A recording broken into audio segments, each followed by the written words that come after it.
Hey yo, what's good guys? Today we're gonna check out the history of Mecca, a cinematic version by the channel of Merciful Servant. I love this channel, he has so many good videos. Not only the surah that they are recited in such a beautiful way, he only uploads the best in this channel, but also this type of videos. I really love the history, the hidden history of Christmas, so we're gonna check out the history of Mecca. I'm sure this video is gonna be great. Let's go!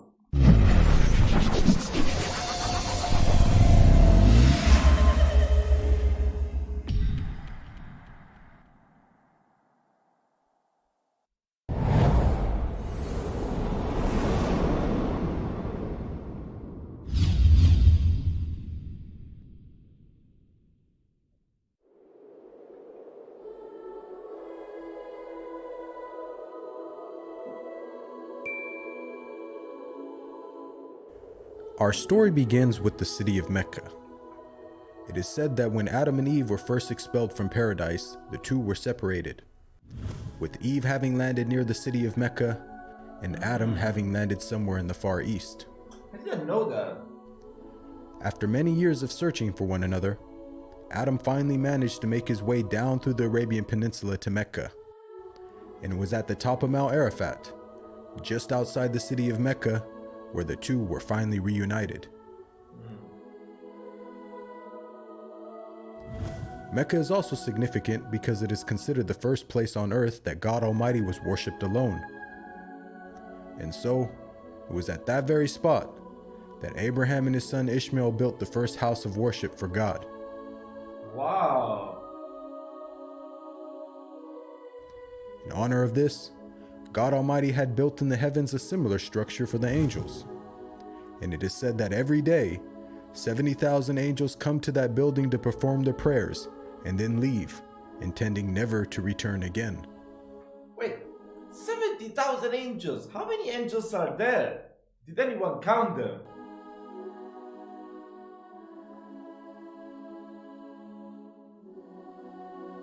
When Abraham and Ishmael had finished building the sacred house, there was still one brick that had to be put in its place.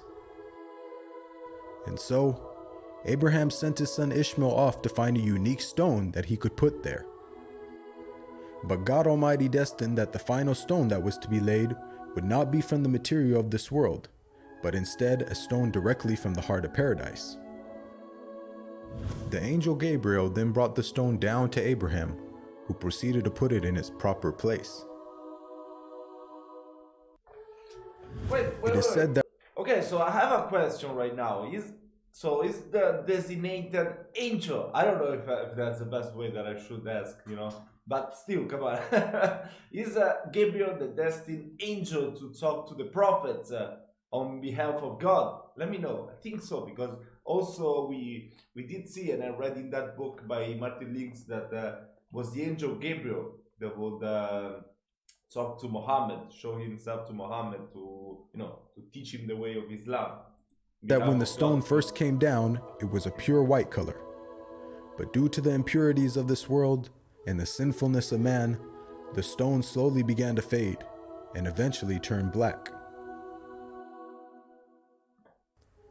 As time passed, the city began to develop, with the people of Mecca remaining upon pure monotheism, worshiping one God alone.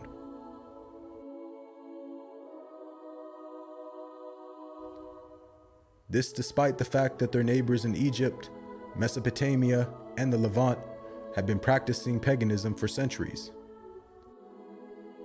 But this was all to change when a merchant by the name of Mauro ibn Luhay had decided to conduct his business outside of Mecca. Mauro then proceeded to journey northwards until he reached the lands of Levant. There, Mauro would witness for the first time things like modern architecture, advanced literature, and of course, the practice of paganism. Mauro was so impressed by all that he had seen that before leaving, he asked if he could take one of the idols back home with him.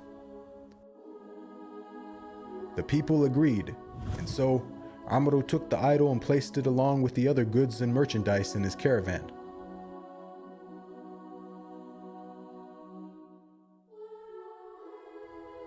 He then set out southwards, back towards the city of Mecca.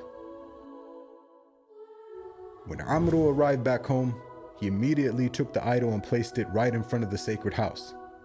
He then proceeded to tell the people that this was now going to be the god that they worship. Sadly, this concept faced little, if no resistance.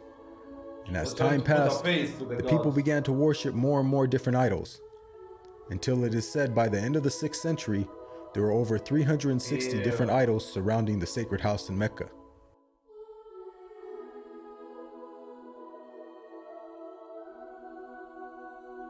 As the years passed and paganism became more prominent throughout the world, the people who still practiced monotheism knew that the coming of a new prophet was close at hand.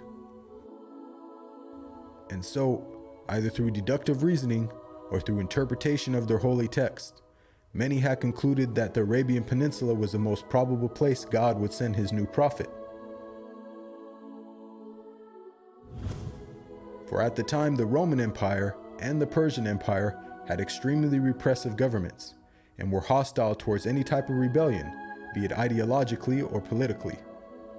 While the Arabian Peninsula, on the other hand, though also deeply mired in paganism, was a land ruled by tribal law and never had a real central government.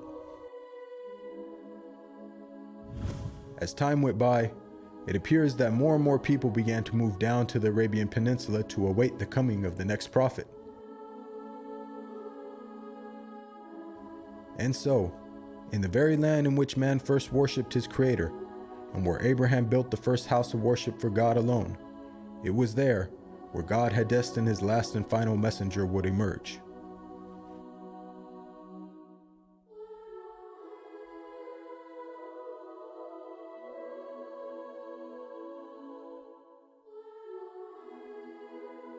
Wow, this video was really beautiful. I really like this video. Wow, I didn't know most of the things. I mean, Abraham. Come on, Adam and Eve was separated. Eve was in Mecca and Adam in another place. I knew about the Arafat mountain, but I think that's in the Bible where the Noah's Ark will stop, right?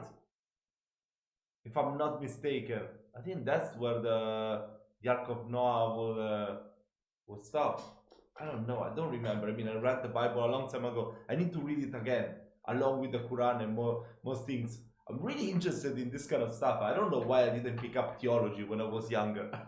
I should have. But I mean, it's still not too late. And history, wow. I mean, that's one of my biggest passions, the history of Mecca. This video was really interesting, so I hope you've enjoyed it as well, if you haven't seen it before. If you have any more recommendations of videos for me to check out, please do so in the comment section. Leave a like as well. Don't forget to subscribe to the channel, and I wish you a lovely day. See ya!